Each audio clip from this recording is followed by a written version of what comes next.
11 days of Grand Europe trip with easy EMI of rupees 25,000 only with GT Holidays. குறைந்த விலை நிறைந்த தரம் தங்கள் தேவைகள் அனைத்தும் ஒரே இடத்தில் ஜெயச்சந்திரன்.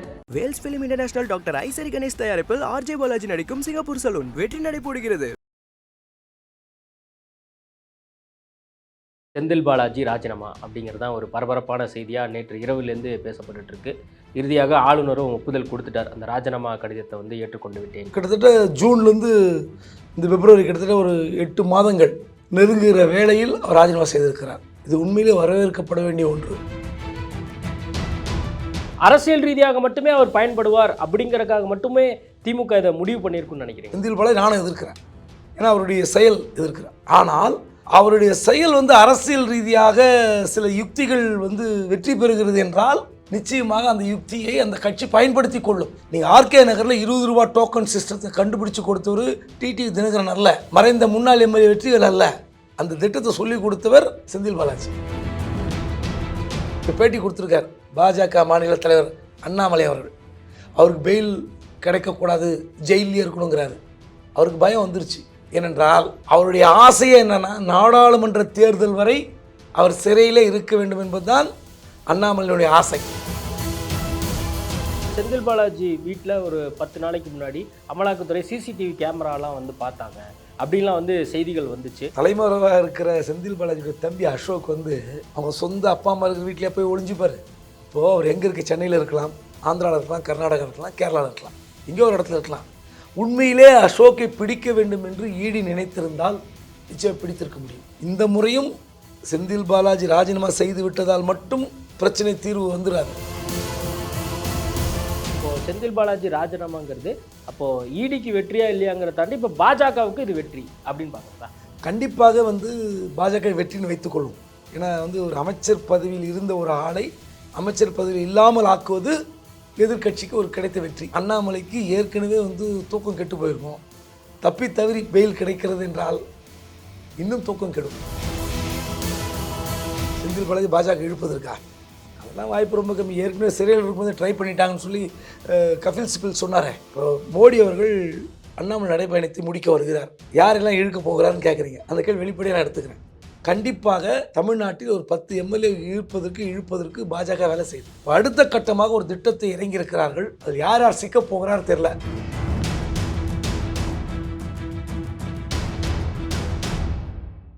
ஐபிசி தமிழ் நேயர்களுக்கு வணக்கம். இன்றைய நேர்காணலில் நம்மோடு இணைந்திருப்பவர் மூத்த பத்திரிகையாளர் குபேந்திரன் அவர்கள். வணக்கம் சார். வணக்கம். செந்தில் பாலாஜி ராஜினாமா அப்படிங்கிறது தான் ஒரு பரபரப்பான செய்தியாக நேற்று இரவிலேருந்து பேசப்பட்டு இருக்கு. இறுதியாக ஆளுநரும் ஒப்புதல் கொடுத்துட்டார். அந்த ராஜினாமா கடிதத்தை ஏற்றுக்கொண்டு விட்டேன் அப்படின்னு சொல்லி. எப்படி பார்க்குறீங்க இந்த விவகாரம்? இந்த விவகாரத்தில் ஆரம்பம் தொட்டே நான் சொல்கிறேன், ராஜினாமா பண்ணியிருக்கணும். ஏன்னா ஒட்டுமொத்த தமிழ்நாடு மக்களும் இதை பற்றி பேசும்போது ஒரு வாக்கிங்கில் டீ கடையிலெல்லாம் பார்க்கும்போது இது தேவையில்லாத செயலாகத்தான் பார்த்தாங்க. ஒரு தொடர்ந்து சிறையில் இருந்து கொண்டே ஒரு இலாகா இல்லாத அமைச்சராக நீடிப்பது சரியல்ல.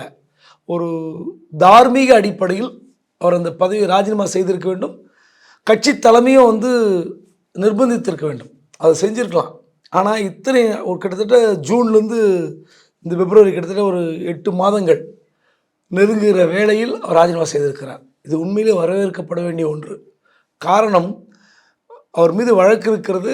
வழக்கு இருக்கும்போது சிறையில் இருக்கும்போதும் ஒருத்தர் அமைச்சராக இருக்கிறார் என்றால் அது யாராலும் ஏற்க முடியாது. அதான் இப்போ காரணமாக பார்த்தீங்கன்னா சில விஷயங்கள் நீங்கள் சொல்கிறீங்க இல்லையா? இப்போ காமன் மேன் எல்லாருமே பேச ஆரம்பிச்சிட்டாங்க, டீ கடையில் கூட இதை பேச ஆரம்பிச்சிட்டாங்கன்னு நீங்கள் சொல்கிறீங்க. ஆனால் உச்சநீதிமன்றம் அப்படிலாம் தடை விதிக்கலை அப்படிங்கிற ஒரு வாதத்தையும் திமுகவினர் இப்போ வைக்கிறாங்க. அது மட்டும் இல்லாமல் அவர் தனிப்பட்ட காரணங்களால் தான் ராஜினாமாவே பண்ணியிருக்கார் அப்படிங்கிற ஒரு செய்திகளும் வந்துட்டுருக்கு. இதெல்லாம் பார்க்கும்போது அப்போ திமுக இதை இன்னும் நியாயப்படுத்துதா? இன்னும் அவங்க சார்பாக பேசுகிறவங்க இதை என்ன நினச்சிட்டு இருக்காங்க அப்படிங்கிறது ஒன்று இருக்குல்ல? இல்லை, நீங்கள் முதல் கேள்வி பொதுவாக கேட்டீங்க, ராஜினாமா எப்படி பார்க்குறீங்கன்னா பொதுவான கருத்தாக சொன்னேன். ஒரு பத்திரிகையாளராக பார்வையும் என் கருத்து தான். ஒரு சிறையில் இருக்கும்போது ஒருத்தர் அமைச்சராக இருப்பது ஏற்கவே முடியாது. அதனால தான் அந்த கருத்தை வலியுறுத்தி சொன்ன பல விவாதங்கள் நான் தொடர்ச்சியாக அதை சொல்லியிருக்கிறேன். ஆனால் நீங்கள் இப்போ என்ன கேட்குறீங்க, இது பின்னாடி என்ன இருக்குது, இல்லை திமுக நியாயப்படுத்தியா? திமுக நியாயப்படுத்த வேண்டிய அவசியத்தில் திமுக இருக்கலாம். சுப்ரீம் கோர்ட்டு இந்த மாதிரி தடையும் இல்லைன்னு சொல்லிட்டாங்க, உள்ளே இருக்கும்போது இருந்துட்டு போகலான்னு. ஆனால் பாஜக என்ன அஜெண்டா செட் பண்ணுது நீங்கள் அங்கே தான் பார்க்கணும். நீங்கள் ஊழல் வழக்கில் குற்றப்பத்திரிகை தாக்கல் செய்த பிறகு ஒருத்தரை துணை முதல்வராக அமர்த்தி அழகு பார்க்கிற பாஜக. மகாராஷ்டிராவில் அஜித் பவார். காங்கிரஸ் இருந்து ஊழல் வழக்கில் சிக்கி ஈடி வழக்கில் இருக்கிற ஹிமந்த பிஸ்வாஸ், அசாமுடைய முதல்வர் பாஜக. அப்போது உங்கள் ஆட்சி காலத்தில் ஈடியில் வழக்கு போட்டால் அவங்க எங்கே இருக்கணும்? சிறையில் இருக்கணும். பாஜகவை கேட்குறேன், சிறையில் இருக்கணும். சிறையில் இருக்க வேண்டியவர்களை நீங்கள் அலங்காரம் செய்து ஒரு துணை முதல்வராக வைத்திருக்கிற காட்சி இருக்குல்ல, அங்கே தான் திமுக வந்து தன்னுடைய தரப்பை நியாயப்படுத்தும். தப்பே கிடையாது. பாஜகவுக்கு ஒரு நியாயம், திமுக ஒரு நியாயம் சொல்ல முடியாது. அது எப்படி ஏற்றுக்க முடியும்? ஒரு அரசியல் ரீதியாக திமுக நியாயப்படுத்துவது வேறு. ஆனால் காலம் கடந்து திமுகவே ஒரு முடிவு எடுத்திருக்கிறது இல்லை. நீங்கள் அங்கே பார்க்கணும்ல, திமுக சொல்லாமல் ராஜினாமா செய்திருக்க முடியாது. வேறு வழியிலே நீங்கள் ராஜினாமா செய்யுங்கள் என்று திமுக தலைமை சொல்லியிருக்கும். அதன் பேர் தான் செந்தில் பாலாஜி ராஜினாமா செய்திருக்கிறார். அதான் இப்போ திமுக சொல்லி தான் அவர் செஞ்சிருக்கார் அப்படிங்கிற செய்தியை நீங்கள் சொல்கிறீங்க. ஆனால் வந்து அதற்கான ஒரு தேவை ஏன் எழுந்தது அப்படின்னு பார்க்க வேண்டியது இருக்குது. காரணம் என்ன அப்படின்னா, ஒன்று நாடாளுமன்ற தேர்தல் வந்து அதன் காரணமாக வந்து திமுகவினர் இதை சொல்லியிருக்கலாம். அல்லது அவர் வெளியே வந்துட்டார் அப்படின்னா, ஜாமீன் கிடைச்சி வெளியே வந்துட்டார் அப்படின்னா, நம்ம நாடாளுமன்ற தேர்தலில் அவர் வந்து ஏதாவது ஒரு முக்கிய ரோல் கொடுத்து அவரை நம்ம வந்து ப்ளே பண்ண வைக்கலாம் அப்படிங்கிற ஒரு காரணமாக இருக்கலாம். அரசியல் ரீதியாக மட்டுமே அவர் பயன்படுவார் அப்படிங்கிறதுக்காக மட்டுமே திமுக இதை முடிவு பண்ணியிருக்குன்னு நினைக்கிறீங்களா இந்த மாதிரி ஒரு விஷயத்தை? நிச்சயமாக ஒருத்தர் வந்து எல்லா கட்சியாலும் எதிர்க்கப்படுகிறார். நான் கூட எதிர்க்கிறேன், செந்தில் பாலாஜி நானும் எதிர்க்கிறேன். ஏன்னா அவருடைய செயல் எதிர்க்கிறேன். ஆனால் அவருடைய செயல் வந்து அரசியல் ரீதியாக சில யுக்திகள் வந்து வெற்றி பெறுகிறது என்றால் நிச்சயமாக அந்த யுக்தியை அந்த கட்சி பயன்படுத்தி கொள்ளும். நீங்கள் ஆர்கே நகரில் 20 ரூபா டோக்கன் சிஸ்டத்தை கண்டுபிடிச்சு கொடுத்தவர் டிடி தினகரன் அல்ல, மறைந்த முன்னாள் எம்எல்ஏ வெற்றிகள் அல்ல. அந்த திட்டத்தை சொல்லி கொடுத்தவர் செந்தில் பாலாஜி. இந்த 20 ரூபா டோக்கன் அதுக்கப்புறம் அது சிக்கலாச்சு, அது வேறு விஷயம். அதே மாதிரி அதிமுகவில் அங்கே இருக்கும்போது இளம்பெண் இளைஞர் பாசறை திட்டத்தை ஜெயலலிதாவிடம் சொல்லி அது பெரிய மக்கள் மத்தியில் கொண்டு போய் தமிழ்நாடு முழுவதும் ஈர்த்தது அவர். அதுக்கப்புறம் திமுக ஆட்சியில் சில திட்டங்களை கொண்டு வரும்போது இவர் சொன்ன விஷயங்கள் கட்சி ரீதியாக அது பயனளிக்கலையா வேறு. ஆனால் அந்த திட்டங்கள் கொண்டு வந்து அங்கிங்கனாதபடி ஒரு கட்சி தொண்டர்களை மகிழ்விக்கிற திட்டமாக கொண்டு வந்தார். அது அவருடைய வெற்றி. ஸோ அதனால் அவர் வெளியே வந்தால் திமுகவுக்கு லாபம். யாருக்கு நட்டன்னு பாருங்கள். நாடாளுமன்ற தேர்தல் வருகிறதுன்னு சொன்னீங்க, அந்த தேர்தலில் அவர் வந்து பயன்படுத்துவாரான்னு கேட்டீங்க. நிச்சயமாக பயன்படுத்தப்படுவார். ஜாமீன் கிடைத்தால், அவருக்கு பெயில் கிடைத்தால் நிச்சயமாக தேர்தலில் ஒரு களமாடுவார். அது யாருக்கு பயம்? இப்போ பேட்டி கொடுத்துருக்கார் பாஜக மாநில தலைவர் அண்ணாமலை அவர்கள். அவருக்கு பெயில் கிடைக்கக்கூடாது, ஜெயிலே இருக்கணுங்கிறாரு. அவருக்கு பயம் வந்துருச்சு. ஏனென்றால் அவருடைய ஆசையே என்னென்னா, நாடாளுமன்ற தேர்தல் வரை அவர் சிறையில் இருக்க வேண்டும் என்பதுதான் அண்ணாமலையுடைய ஆசை. பல முறை சொல்லியிருக்கார். பல பேட்டி நீங்கள் எடுத்து நீங்கள் திரும்ப ரீவைண்ட் பண்ணி பார்த்தீங்கன்னா தெரியும். அவர் எம்பி எலெக்ஷன் வர வரைக்கும் உள்ளதாங்க இருப்பாருன்னு சொல்லியிருப்பார். வெளிப்படையாக சொல்லியிருப்பார். இன்றைய பேட்டியில் தான் சொல்கிறார், அமைச்சர் பதவி ராஜினாமா செய்து விட்டால் பெயில் கொடுத்துருங்கன்னு கேட்குறாரு. பெயில் கொடுப்பது கொடுக்காமல் இருப்பது யாருடைய முடிவு? நீதிமன்றத்தின் முடிவு. அதில் நீங்களும் சொல்லக்கூடாது, நானும் சொல்லக்கூடாது. கிடைக்காமலும் போகலாம், இப்படி தான் சொல்லணும். ஆனால் அவர் என்ன சொல்கிறாருன்னா, பெயில் கொடுக்கக்கூடாதுங்கிறார். அப்போ என்ன பயம்? ஒருவேளை அண்ணாமலை அவர்களுக்கு இந்த தேர்தலில் எம்பியாக நிற்க வேண்டும் என்ற ஆசை இருந்தால் அவர் கரூரில் நிற்பாரா, கோவையில் நிற்பாரா, பொள்ளாச்சியில் நிற்பாரா தெரியாது. ஆனால் ஒருவேளை ஜாமீன் கிடைத்தால், செந்தில் பாலாஜி வெளியே வந்தால், மேற்கு மண்டல பொறுப்பாளராகவோ இல்லை அண்ணாமலைக்கு எதிராகவோ இல்லை பாஜகவுக்கு எதிராகவோ அவர் களமாட வைப்பார்கள் திமுக. அப்போ என்ன ஆகும்? அவர் ஒரு திட்டத்தை யுக்தியை வச்சிருப்பார். அந்த யுக்தியால் பாதிக்கப்பட போகிறவர் பாஜகவாக இருக்கலாம், அண்ணாமலையாக இருக்கலாம். அந்த பயம் பாஜகவுக்கு இருக்கிறது, அண்ணாமலைக்கு இருக்கிறது. அதனால் அண்ணாமலை நினைக்கிறார் வெளியே வரக்கூடாதுன்னு. திமுக என்ன நினைக்கும்? குறைந்தபட்சம் கரூர் மாவட்டத்திலாவது ஒரு அரசியல் செய்யணும், அதிமுக வீழ்த்த வேண்டும். அது எடப்பாடி இப்போ வந்து முடிவோடு இருப்பார். ஏன்னா செந்தில் பாலாஜி வெறும் அண்ணாமலைக்கு மட்டும் எதிரி அல்ல, அதிமுக எதிரி. குறிப்பாக இப்போ எதிர்க்கட்சி தலைவர் எடப்பாடிக்கு எதிரி. அவரை வளர விடக்கூடாது. அவருக்கு எதிராக இன்னொரு எம்ஆர் விஜயபாஸ்கரை வந்து உருவாக்கி அந்த மாவட்டத்தில் வந்து மேலே கொண்டு வந்த அந்த பணிகளில் முக்கியமான பணியை செய்தவர் எடப்பாடி பழனிசாமி. அப்படி இருக்கும்போது செந்தில் பாலாஜி நிச்சயமாக அதிமுக எதிர்ப்பு இருக்கிறது, பாஜக எதிர்ப்பு இருக்கிறது. அவர் வந்தால் யாருக்கு பாதிப்பு என்பது நமக்கு எல்லாருக்கும் தெரியும். நிச்சயமாக திமுக தானே விரும்பும். அதான் இப்போ அண்ணாமலை ஆசை நிறைவேறதா இல்லையா அப்படிங்கிறத நம்ம பொறுத்துன்னு பார்க்கலாம். அதேமாதிரி அதை பற்றி நம்ம பேசுவோம். இப்போ அந்த ஜாமீன் கிடைப்பதற்கான வாய்ப்புகள் இருப்பதாக உங்களுக்கு தெரியுதா? ஏன்னா நீங்கள் பல வழக்குகள் பார்த்துருப்பீங்க. அது மட்டும் இல்லாமல் இப்போ அண்ணாமலை சொல்கிற மாதிரி நாடாளுமன்ற தேர்தல் வரைக்குமே வந்து அவர் வெளியே வரக்கான வாய்ப்புகள் இல்லை அப்படின்னு சொல்லி கடந்த காலங்களில் சொல்லியிருக்கார். அவருக்கு ஒரு அச்சம் கூட வந்திருக்கு அப்படின்னு நீங்கள் சொல்கிறீங்க. ஜாமீன் வந்து கிடைப்பதற்கான ஒரு சூழல் இருக்குன்னு நினைக்கிறீங்களா? இப்போ நாளைக்கு கூட வழக்கு வருது, நாளான்னைக்கு இன்னொரு வழக்கு இது தொடர்பாக வருது. தொடர்ந்து செந்தில் பாலாஜி தொடர்பான வழக்குகள் 2 நாளில் வர இருக்கிறது. செந்தில் பாலாஜியுடைய ஜாமீன் வரும்போதெல்லாம் இடி என்ன ஃபைல் பண்ணுவாங்கன்னா, அவர் இலாகா இல்லாத அமைச்சராக இருக்கிறார், அவர் வெளியே விட்டால் சாட்சிகளை கலைத்து விடுவார், அவருடைய தம்பி அசோக் தலைமறைவாக இருக்கிறார், அவர் தலைமறைவாக இருந்து கொண்டு சாட்சிகளை கலைத்து விடுவார்னு சொல்லிகிட்டே இருப்பாங்க. சரி, ஒரு வழி இல்லை, சரி லாஸ்ட் சான்ஸ், அமைச்சரவையிலிருந்து ராஜினாமா செய்கிறார், அவர் தம்பி சரண்டர் ஆகிறார். இதெல்லாம் யூகத்தில் சொல்கிறேன். ஒருவேளை ஜாமீன் கிடைக்கிறதுன்னு வச்சுங்களேன். ஏன் ஜாமீன் கிடைக்கிறது என்றால், ஆந்திர முதல்வர் ஜெகன்மோகன் ரெட்டி மீது ஒரு வழக்கு இருக்கிறது, மெயின் கேஸ். வேறு ஒரு வழக்கில் விசாரணை முடிவடையாமல் இடி வந்து விசாரிக்கிறது. அப்போ இடியை எதிர்த்து ஒரு ஹைகோர்ட்டில் போய் தடை வாங்குறார்.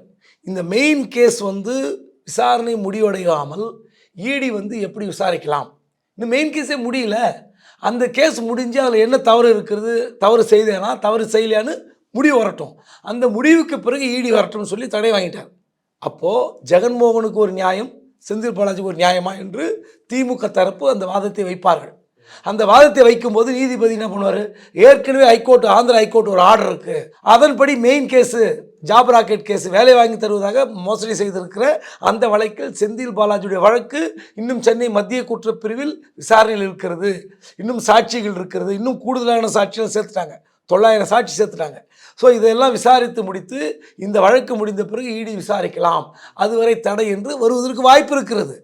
அந்த வாய்ப்பை நம்பி தான் அவர் அமைச்சர் பதவியை ராஜினாமா செய்திருப்பார் என்று நான் நம்புகிறேன். ஓகே, இன்னொரு விஷயம் என்னன்னா, இப்போ செந்தில் பாலாஜி வீட்டில் ஒரு 10 நாளைக்கு முன்னாடி அமலாக்கத்துறை சிசிடிவி கேமராலாம் வந்து பார்த்தாங்க அப்படின்லாம் வந்து செய்திகள் வந்துச்சு. அதில் ஏதாவது லூப் ஹோல்ஸ், லூப் ஏதாவது கிடச்சிருக்கும்னு நீங்கள் நினைக்கிறீங்களா? தலைமறைவாக இருக்கிற செந்தில் பாலாஜியுடைய தம்பி அசோக் வந்து அவங்க சொந்த அப்பா அம்மா இருக்கிற வீட்டிலே போய் ஒளிஞ்சுப்பார். இல்லை அங்கே போயிட்டு வருவாரான்னு நான் சொல்லுங்கள், யோசித்து பாருங்கள்.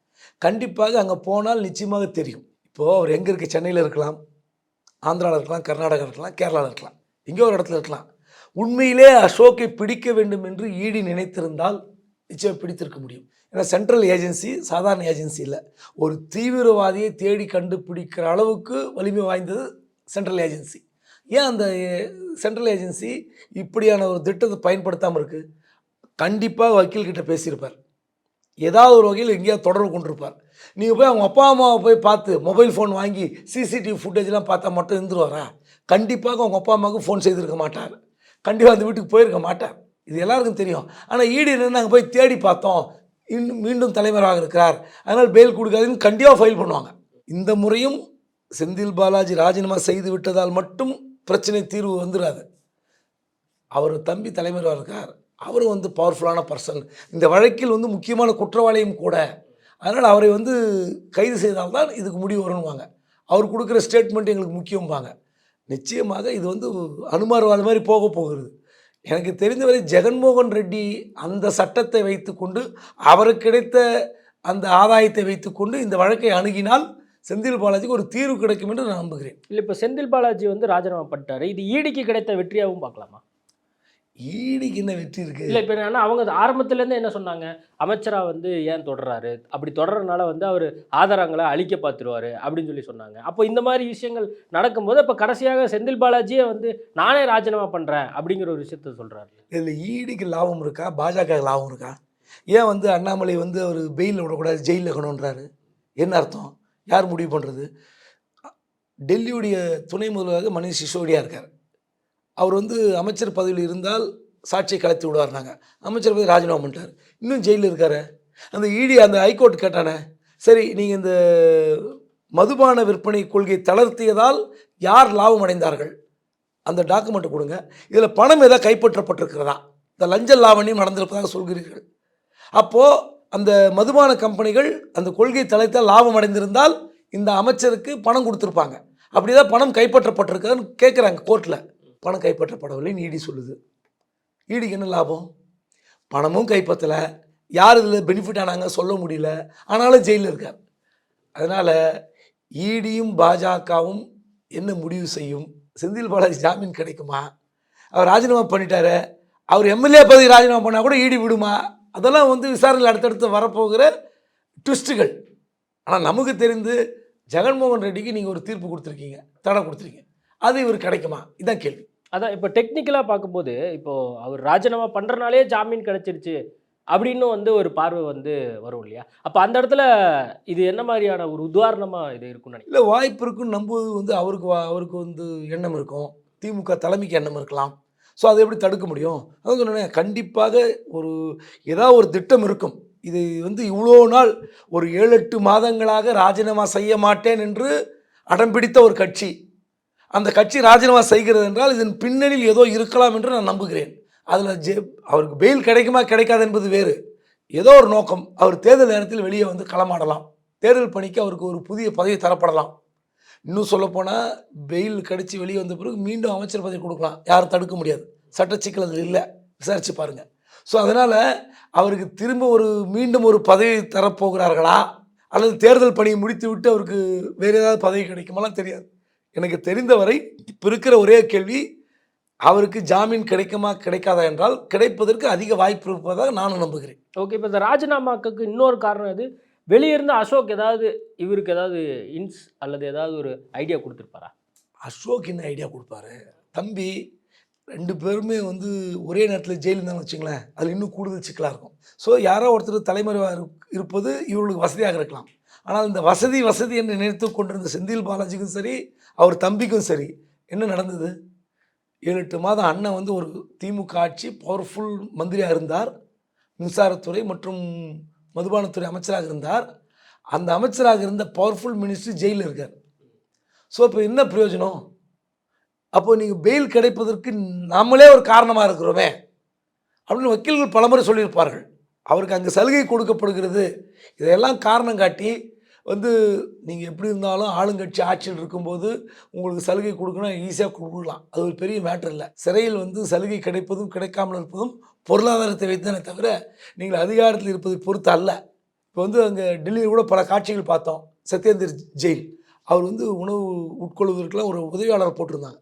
அவர் கால் வலிக்கிறதுக்கு, கால் அழுத்துவதற்கு ஒரு ஆள் இருந்தார். அதெல்லாம் வந்து எப்படி சலுகை கொடுத்தாங்க? திகாரில் பாஜக ஆட்சி தான். அதனால் வந்து சலுகை என்பது வேறு. ஆனால் இந்த பிரச்சனைக்கு இவரே தடையாக இருக்கிறார் என்று செந்தில் பாலாஜி யோசித்திருப்பார். இது பலமுறை பேசியாச்சு. ஒரு நல்ல முடிவு எடுத்திருக்கிறார் செந்தில் பாலாஜி, அல்லது கட்சி தலைமை எடுத்திருக்கிறது.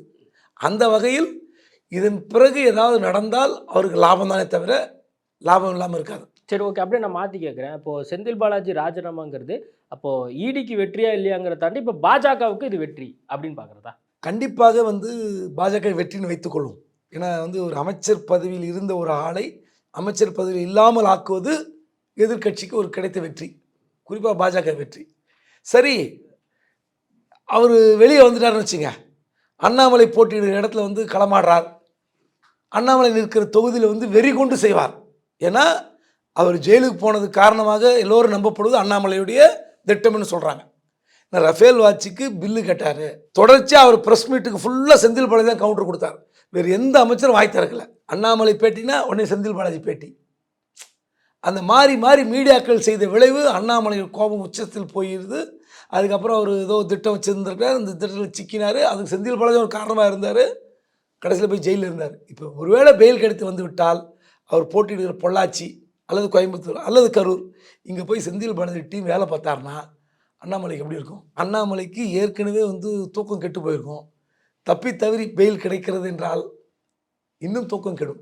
அதான் இப்போ அண்ணாமலை ஆசை நிறைவேறுதா இல்லையா அப்படின்னு சொல்லி நம்ம ஆரத்தில் பேசியிருந்தோம். செந்தில் பாலாஜிக்கு எதிரியாக அண்ணாமலையும் இருக்கிறார், அதே மாதிரி எடப்பாடி பழனிசாமின்னு சொல்லி சொல்கிறீங்களா? இப்போ இந்த இடத்துல ஒருவேளை ஜாமீன் கிடைத்து வெளியே வந்தால் 2 கட்சிகளுக்குமே பாதிப்பா? 2 கட்சிகளுக்கு ஆளுங்கட்சியாக இருக்கிற திமுக வந்து அப்போது செந்தில் பாலாஜி இல்லை என்றால் திமுகவுக்கு வேலை செய்வதற்கே ஆள் இல்லையா? அப்படி இல்லை. அந்த மாவட்டத்தில் ஒரு வலிமையான ஒரு நபராக அறியப்பட்டவர் செந்தில் பாலாஜி. அவர் ஒரு புதிய புதிய திட்டங்களை, புதிய புதிய யுக்திகளை பயன்படுத்தி ஏதோ ஒன்று செய்தார். ஸோ அது அவருக்கு பலன் கிடைத்தது, தொடர்ச்சியாக வெற்றியும் பெற்றார். நீங்கள் ஒரு எதிர்க்கட்சியாக இருக்கும்போது கூட இடைத்தேர்தல் நடக்கும்போது வெற்றி பெறுகிறார். அப்போது என்ன அர்த்தம்? அவருக்கு ஏதோ ஒரு அங்கே ஒரு தொண்டர்கள் மத்தியில் ஒரு கவர்ச்சியாக பேசுகிற, செயல்படுகிற ஒரு திட்டத்தை வைத்திருக்கிறார். அது கண்டிப்பாக பாஜகவுக்கும் பாதிப்பு ஏற்படுத்தும், அதிமுக பாதிப்பு ஏற்படுத்தும். இதில் ஒன்றும் ஒளிவு மறைவு இல்லையே. அதான் சார், இன்னொரு விஷயம், அண்மையில் ஜேபி நட்டா கூட செந்தில் பாலாஜியை பற்றி பேசுகிறார். ஒரு இலக்கா இல்லாத அமைச்சரை வந்து தொடர வச்சுட்டு இருக்கு இந்த ஆட்சி, திமுக வந்து முழுக்க முழுக்க ஊழல் சார்ந்திருக்கக்கூடிய ஆட்களை தான் வச்சிருக்கிறாங்க அப்படிங்கிற விமர்சனத்தையும் வைக்கிறார். அதுக்கு 2 நாள் கழித்து இந்த மாதிரி ஒரு விஷயமும் நடக்குது. ஒருவேளை செந்தில் பாலாஜி ஏதாவது நம்ம வந்து லூப் கிடைச்சிடாதான் நம்ம வெளியே போயிடலாம் அப்படின்னு அவர் நினச்சிருந்துருக்கலாம். பாஜக வந்து அவர் பக்கம் வந்து நம்மளை இழுத்துட்டு போகலாம் அப்படின்னு எதுவும் திட்டம் போட்டிருக்குமா? செந்தில் பாலாஜி பாஜக இழுப்பதற்கா? அதெல்லாம் வாய்ப்பு ரொம்ப கம்மி. ஏற்கனவே சிறையில் இருக்கும்போது ட்ரை பண்ணிட்டாங்கன்னு சொல்லி கபில் சிபில் சொன்னாரே, பாஜகவில் சேர சொல்லி அழுத்தம் கொடுக்கிறார்கள் எனது கட்சிக்காரருக்குன்னு சொல்லும்போது இடி மறுத்தார்கள். நாங்கள் அப்படி செந்தில் பாலாஜி கேட்கவே இல்லைன்னு சொன்னாங்க. நான் கேட்குறேன், டெல்லி முதல்வர் அரவிந்த் கெஜ்ரிவால் சொன்னார்ல ஒரு சில நாட்களுக்கு முன்பு, எங்கள் கட்சியை கலைக்க சொல்கிறார்கள், எங்களை வந்து கட்சியில் இணைக்க சொல்கிறார்கள்லாம் சொன்னாங்க. அப்போ என்ன அர்த்தம்? பாஜக நோக்கமே அதுதாங்க. இப்போ நீங்கள் இந்தியாவில் ஆகப்பெரிய கட்சியாக பார்க்கப்பட்டது மண்ணின் மைந்தர்களாக இருந்து கோலோச்சுவல் சிவசேனா. அந்த சிவசேனா கட்சி என்ன கதியாக இருக்குன்னு பார்த்தோம்ல, பாஜகவை தாங்கி பிடித்த கட்சி. 2 பேருக்கும் கொள்கை வேறு ஒன்றுமே கிடையாது, இந்துத்துவா கொள்கை. அந்த இந்துத்துவா கொள்கை தாங்கி பிடித்து இரட்டை சகோதரர்களாக பயணம் செய்த அந்த கட்சியை சுக்குநூறாக உடைச்சி வச்சுருக்காங்க. அங்கே இருக்கிற யாரோ ஒருத்தரை பிடிச்சி வந்து தலைவராக்கியிருக்காங்க, முதலமைச்சராக்கியிருக்கிறாங்க. தேசியவாத காங்கிரஸ், சரத்பவார் கட்சி என்ன நிலைமையில் இருக்குது? இதெல்லாம் ட்ரை பண்ணுவாங்க. அதுக்காக செந்தில் பாலாஜி ட்ரை பண்ணியிருக்கலாம், அது தோற்று போயிருக்கலாம்.